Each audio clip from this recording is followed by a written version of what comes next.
This is the story of the Christian Medical Fellowship. It begins at a time of great uncertainty for the nation. The Second World War brings major advances in medicine and surgery, but also raises some troubling questions. In 1948, the creation of the National Health Service transforms British healthcare almost overnight.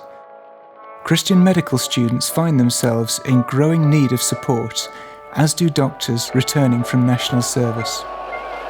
Medical membership of the InterVarsity Fellowship grows, and William Melville Capper suggests that the time has come for a dedicated medical section. This is a sentiment shared by Neville Bradley of the Medical Prayer Union.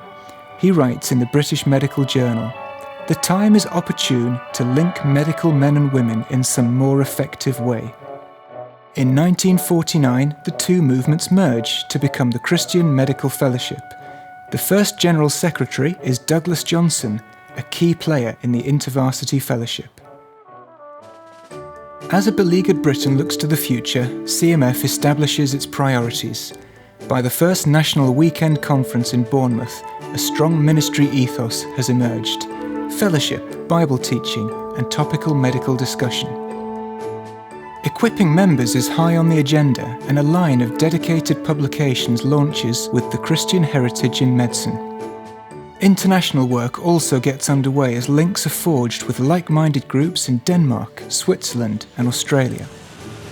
Closer to home, new conferences and breakfast events start to spring up all over the country. Douglas Johnson recognises the importance of regional groups and works hard to connect itinerant doctors. A new CMF journal is soon reflecting on the consequences of some major breakthroughs in medical science, but despite the implications for healthcare, there is still little time devoted to ethics in medical training. CMF responds with a series of lectures and publications. It also establishes a committee to discuss emerging ethical issues. Martin Lloyd-Jones becomes the first person to chair what will eventually be known as the Medical Study Group. As the 50s draw to a close, the cultural outlook is becoming increasingly international. CMF's own global vision takes it to the first International Congress of Christian Physicians in Amsterdam and drives the development of support for doctors serving overseas in resource-poor countries. Society is changing rapidly as shifts in public opinion start to spill over into changes in the law. CMF urges its members to engage with the issues from the earliest days of their training. A student publication arrives in 1971, quickly followed by a dedicated travelling medical secretary.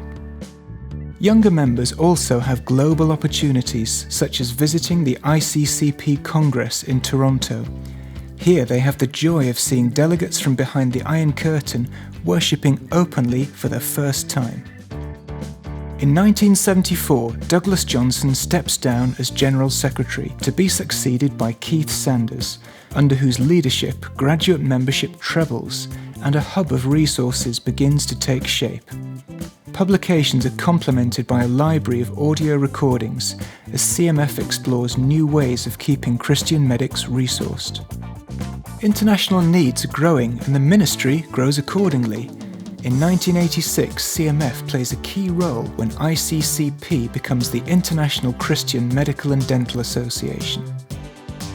Political barriers are falling, but ethical ones continue to go up, and the need to speak out is greater than ever.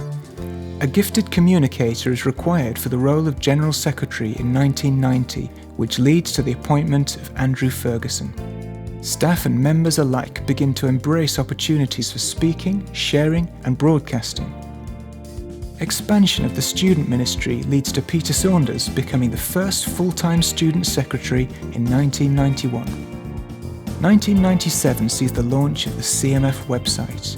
It's the digital successor to the CMF audio library, with ambitions of becoming the best Christian medical resource globally. As a new millennium dawns, Peter Saunders succeeds Andrew Ferguson as General Secretary. It's a period of significant expansion. two strategic mergers create dedicated departments for international and nursing work. In a time of ethical turmoil, CMF's public policy work grows to meet the challenge, including a pivotal role in the birth of the Care Not Killing Alliance. It's also time to put down roots. Thanks to the generosity of its members, CMF is able to buy its own property in London, using it as a resource to partner with like-minded organisations. But the future lies beyond the confines of an office building.